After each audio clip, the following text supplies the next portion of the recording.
ደረሰ እነሆ በጉጉት ሲጠበቅ የነበረው የትንሣኤ ባዛር ደረሰ። የትንሣኤን በዓል ምክንያት በማድረግ የተሰናዳው ኤግዚቢሽንና ባዛር ከፊታችን ሚያዝያ 24፣ 25 እና 26 በዕለት ሐሙስ፣ አርብና ቅዳሜ በዘመነ ሄኖክ ሲሆን በባሕረ ሐሳብ ደግሞ ሚያዝያ 4፣ 5 እና 6 ማለትም ቅዳሜ፣ እሁድና ሰኞ በታላቅ መሰናዶ እርሶን ለማስተናገድ በሩን ክፍት አድርጎ ይጠብቆታል። ባዛሩም ለተከታታይ 3 ቀናት የሚቆይ ሲሆን ከጠዋቱ 2 ሰዓት እስከ ቀኑ 11 ሰዓት በጎተራ አዳራሽ ክፍት ሆኖ ይጠብቆታል። በባዛሩ ላይ የተለያዩ የሥራ ተቋማት ምርትና አገልግሎታቸውን ይዘው ይጠብቆታል። ዘአነ ግብርና የተለያዩ የግብርና ምርት ውጤቶችን ጤፍ፣ እንቁላል፣ ዶሮ፣ በግና አትክልት የመሳሰሉትን ይዞ ይጠብቆታል።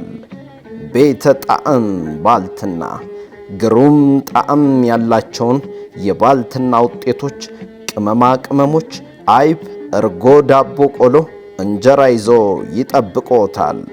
ኮነ የተለያዩ የቆዳ ምርት ውጤቶችን አሰናድቶሎታል። ሴሞ የአገር ባህል ልብስ ቤት ባህላዊና ዘመናዊ አልባሳትን ለሕፃናት ለወጣቶችና ለዋቂዎች ያቀርብሎታል። ኦመ ገዳም እንጨት ሥራ የተለያዩ የፍልፍል ሥራዎችን አሰናድቶ ይጠብቆታል። ቤተ ኩሉ ዳቦ ቤት የተለያዩ ኬኮችን፣ ኩኪሶችን እና አይስክሬም ያቀርብሎታል። አገልግል ባህላዊና ዘመናዊ ምግብ ቤት ግሩም ጣዕም ያላቸውን በርገር፣ ሳንዱችና ባህላዊ ምግቦች እንዲሁም የተለያዩ መጠጦችን አሰናድቶ ይጠብቆታል። ሚያዝያ 24፣ 25 እና 26 እግሮች ሁሉ ወደ ጎተራ ያመራሉ።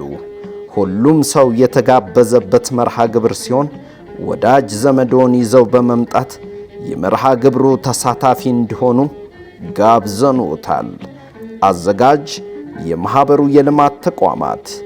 የመግቢያ ዋጋ ለሁሉም ሰው በነፃ።